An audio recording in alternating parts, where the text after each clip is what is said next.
નવા વર્ષમાં જો જોવા મળે આ સંકેતો તો સમજી લેજો કે નવા વર્ષમાં તમને થશે તમારા ઘરમાં ધનની વર્ષા। નમસ્કાર, જય શ્રી કૃષ્ણ, હર હર મહાદેવ।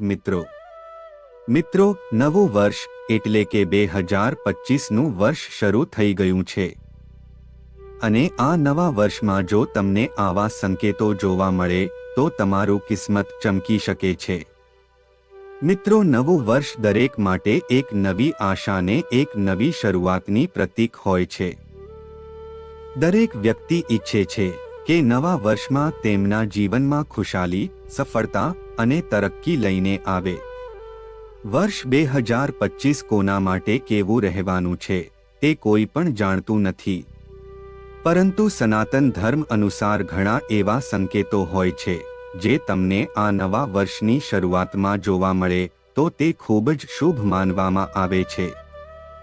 જ્યોતિષાચાર્યો પણ જણાવે છે કે વર્ષ 2025ના શરૂઆતના દિવસોમાં જો તમને અમુક વિશેષ સંકેતો જોવા મળે તો તમારે સમજી લેવું જોઈએ કે તમારું આવનારું વર્ષ ખૂબ જ ભાગ્યશાળી રહેવાનું છે। સાથે જ માતા લક્ષ્મીના આશીર્વાદ હંમેશા તમારી પર બન્યા રહેશે। મિત્રો, આજના વિડીયોમાં આપણે જાણીએ કે કયા કયા એ સંકેતો હોય છે અને એવા વિશેષ ઉપાયો વિશે પણ જાણીશું કે શનિના રાશિ પરિવર્તન કરવાથી કઈ રાશિમાં જાતકોને શનિની બાધાથી મુક્તિ મળશે અને ગુરુની કૃપાથી કઈ રાશિના જાતકોના જીવનમાં સફળતા મળશે। જ્યોતિષ શાસ્ત્રમાં નવા વર્ષમાં અમુક વિશેષ ઉપાય કરવાનું વિધાન છે। આ ઉપાયો કરવાથી આર્થિક તંગીથી મુક્તિ મળે છે અને ઘરમાં સકારાત્મક ઉર્જાનો સંચાર થાય છે। જો તમે પણ તમારા જીવનમાં તરક્કી અને ઉન્નતિ મેળવવા માંગતા હોય તો નવા વર્ષમાં મીઠાથી જોડાયેલા અમુક ઉપાય જરૂર કરવા જોઈએ। આ ઉપાય કરવાથી વાસ્તુદોષ દૂર થાય છે, સાથે જ સુખ અને સૌભાગ્યમાં વૃદ્ધિ થાય છે।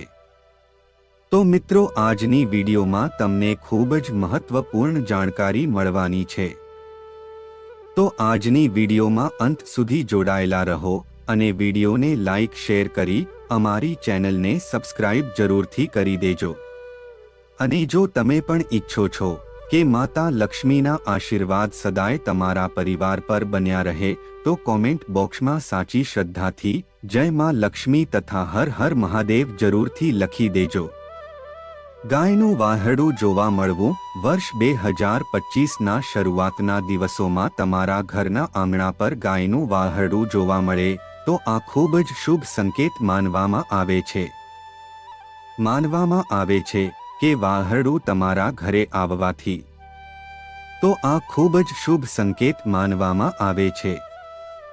માનવામાં આવે છે કે વાહડું તમારા ઘરે આવવાથી વર્ષભરમાં લક્ષ્મીની કૃપા તમારા પર બની રહે છે। જો કોઈ વ્યક્તિને વર્ષના પહેલા દિવસે મંદિર અથવા તો કોઈ ઘરમાં શંખનાદ સંભળાય તો આ ખૂબ જ શુભ માનવામાં આવે છે। આ એ વાતનો સંકેત હોય છે કે તમારો આવનારો સમય સારો પસાર થવાનો છે। કોઈ પણ વ્યક્તિને વર્ષ 2025ના શરૂઆતના દિવસોમાં કોઈ ધાર્મિક અનુષ્ઠાન અથવા પૂજાનું આમંત્રણ મળે તો તે ખૂબ જ શુભ માનવામાં આવે છે। આ એ વાતનો સંકેત હોય છે કે તમારું આખું વર્ષ સમૃદ્ધિ અને શાંતિથી પસાર થાય।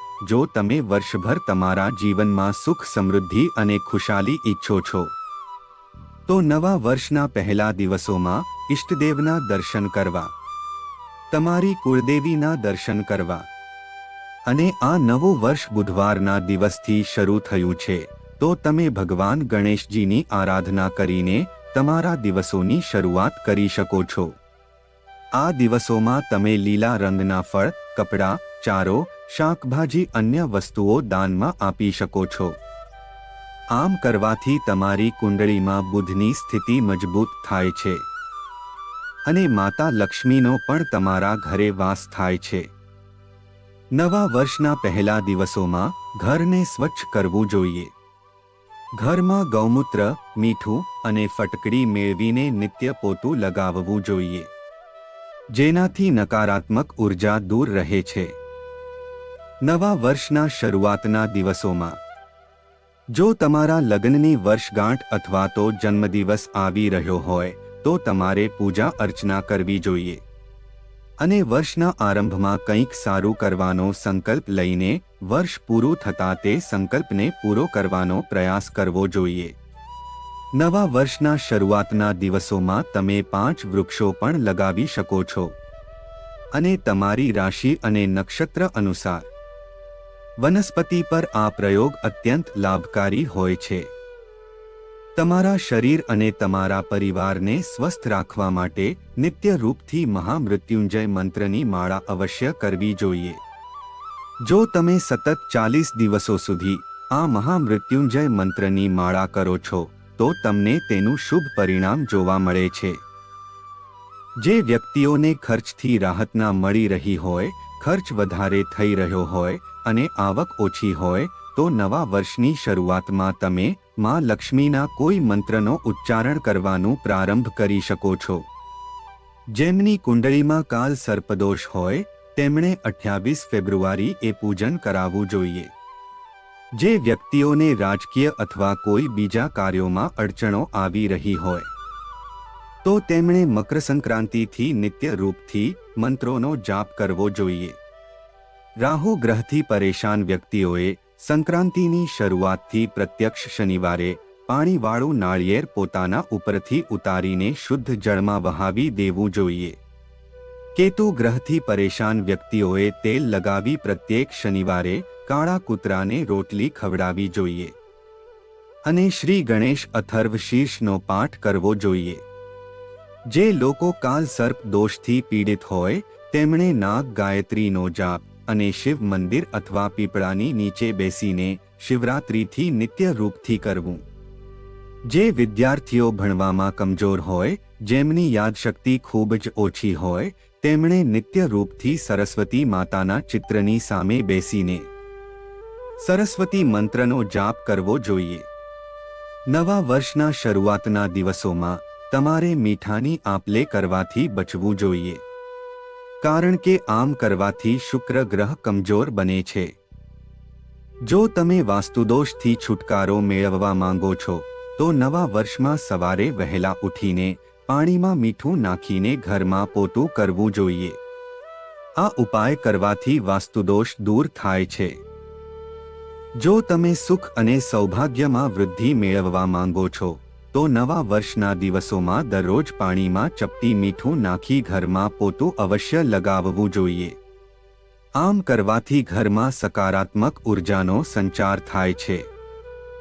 જો તમે આર્થિક તંગીથી પરેશાન થઈ ગયા છો તો નવા વર્ષના આ શુભ દિવસોમાં પાણીથી ભરેલી એક વાટકીમાં એક ચપટી મીઠું નાખીને રાખી દેવું અને પછી તે વાસણને ઈશાન કોણમાં રાખી દેવું જોઈએ અને બીજા દિવસે સવારે તે મીઠાથી મિશ્રિત પાણીને ઘરમાં છંટકાવ કરવો જોઈએ.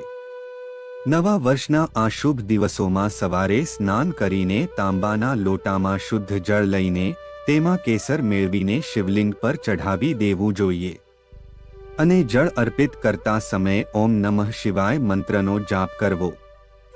આ ઉપાય કરવાથી આખું વર્ષ ઘરમાં સુખ સમૃદ્ધિ રહે છે. નવા વર્ષના પહેલા શુક્રવારે માં લક્ષ્મીની વિધિ વિધાનથી પૂજા કરવી.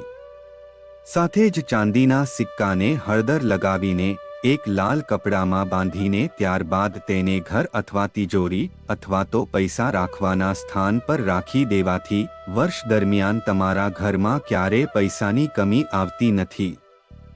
ઘરમાંથી વાસ્તુદોષ દૂર કરવા માટે ઘરના મુખ્ય દ્વાર પર હળદરવાળા પાણીનો છંટકાવ કરવો જોઈએ.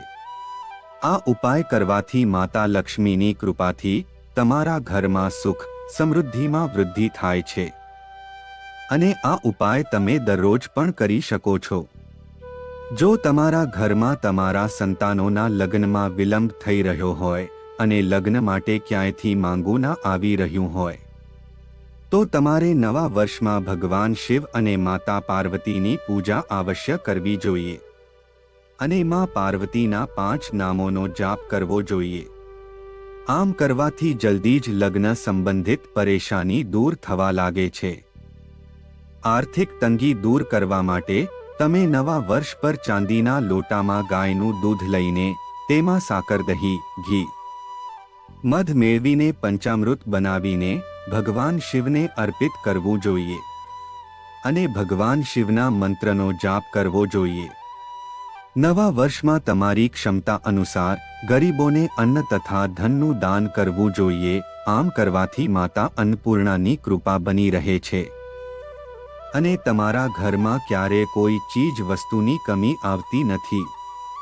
મિત્રો, આશા છે કે આજની વિડિયો તમને જરૂરથી પસંદ આવી હશે. આજની વિડિયો સારી લાગી હોય તો વિડિયોને લાઈક કરી વધુમાં વધુ શેર કરી દેજો.